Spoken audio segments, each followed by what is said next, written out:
Well, it's January the 13th, and welcome to the Daily with Dr. Dave. I hope you're enjoying these. I hope you've signed up, followed, subscribed to YouTube, or went to my website, davemartin.org, and made sure you are on our email list. So every day you'll get this when you wake up.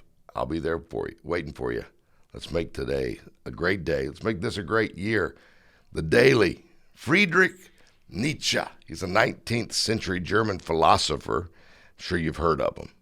He once said, freedom is the will to be responsible to ourselves. Unfortunately, many people believe that freedom is nothing more than the ability to make one's own choices without the interference of other people or outside forces. But this is just one side of the story of freedom. In the same way that a coin has two sides, heads and tails. We all heads and tails. You have heads and tails. Whichever one you use determines how far you get in life. Heads, you win.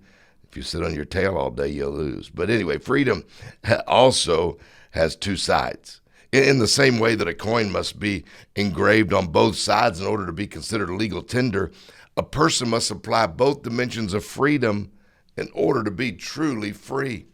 And the first aspect of freedom is, well, the one I just mentioned. It's the ability to make one's own decisions without the interference of intrusive people or external forces. But the flip side of freedom, the other side of the coin, is the responsibility that goes with those choices. Yeah, we're talking about responsibility this month. There's an interesting story in the beginning of the Bible when God first created Adam and placed him in the Garden of Eden. It's in Genesis chapter 2. We see God first command, his first command to the man that he made, Adam, was, you are free to eat from any tree in the garden, but don't eat from that tree of knowledge, the one of good and evil, for when you eat of it, you will surely die.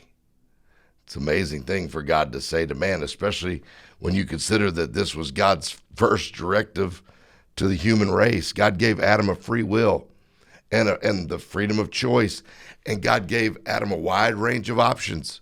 Anything else, but just not that one. And God wanted Adam to know that he must use this liberty wisely and must use this power thoughtfully, but because all options lead to choices and all choices lead to consequences. The consequences of that tree was death. Enjoying the freedom God has given you, well, you got to enjoy it, but exercise your freedom with prudence and with caution. I encourage you, when you do, be responsible, because the decisions you're making today will affect the circumstances of your tomorrow.